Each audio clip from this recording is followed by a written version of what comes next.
জুলাই অগাস্টের অভ্যুত্থানে আহতদের দাবি, ছাত্র জনতাকে কেউ যেন ব্যক্তিস্বার্থে ব্যবহার করতে না পারে। একই সাথে তারা প্রতিহিংসার রাজনীতি দেখতে চান না নতুন বাংলাদেশে। তাদের প্রত্যাশা সব রকম বৈষম্য অবসানের। Jumatul Bidar report. Double million offer Walton fridge কিনে পেতে পারেন 20 লক্ষ টাকা, রয়েছে কোটি কোটি টাকার নিশ্চিত উপহার। আবার কিছু ভাই আছে হাত পায়ে গুলি লেগে আছে, চোখে গুলি লেগে আছে।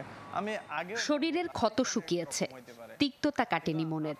তা আপাতত পরের উপরেই চলতেছি, নির্ভরশীল পরের উপরে। ভাগ্যগুণে সেদিন বেঁচে ফিরলেও স্বাভাবিক জীবনে ফেরা হয়নি ইমরানের।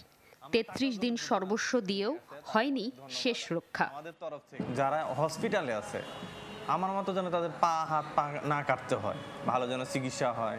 আমরা তো এখন পরের উপর নির্ভরশীল। আমি চাই যে আমরা যেন পরের উপরে নির্ভরশীল না থাকি। আমাদের জন্য যেন দেশটা কিছু করে, দেশের জন্য। সবটা হারিয়েও আশাবাদী ইমরানের চাওয়া, কারোর ব্যক্তি স্বার্থে যাতে ব্যবহৃত না হয় ছাত্র জনতা।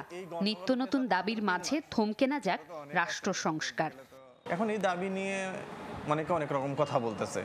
আগে দেশ ছিল ভালো, এখন দেশে উল্টায় গেছে, এরকম বলতেছে। কিন্তু আমাদের বোঝা উচিত যে 15 বছর ছিল একরকম, আর মাত্র 3 মাস। তো 3 মাসে তো সংশোধন করা যাবে না, সময় নিতে হবে। সময়ের ব্যাপারটা আছে, সময় নিয়ে আমাদের আগাইতে হবে। সময়ের সাথে পরিবার ঘিরে ক্রমেই দুশ্চিন্তা বাড়ছে আহতদের। সীমাবদ্ধতার ঘেরাটোপে বেঁচে থাকাটাই হয়ে উঠছে ভীষণ রকম কঠিন। আমি হসপিটালে, আমার ইনকাম নাই, রুজি নাই, কিন্তু এনজিওর লোক তো আমার ঘর ছাড়তেছে না, তাদের থেকে টাকা নিয়ে আমি চিকিৎসা নিতে হচ্ছে। এই অপারেশনটা যদি আমি 3 মাস আগে করতাম, এতক্ষণে আমি আমার স্বাভাবিক জীবনে ফিরতে পারতাম। রানার মতে প্রতিহিংসার রাজনীতিতে নতুন করে বৈষম্য নয়, বরং ঐক্যবদ্ধ প্রচেষ্টায় নিশ্চিত হোক সুযোগের সমতা।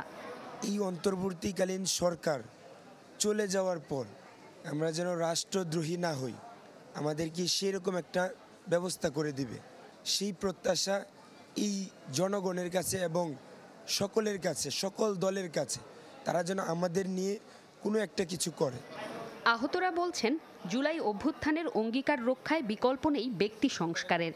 তাই চাওয়া পাওয়ার গরমিল থাকলেও বাংলাদেশ প্রশ্নে এক থাকুক পুরো জাতি। জুমাতুল বিদা, চ্যানেল 24, ঢাকা।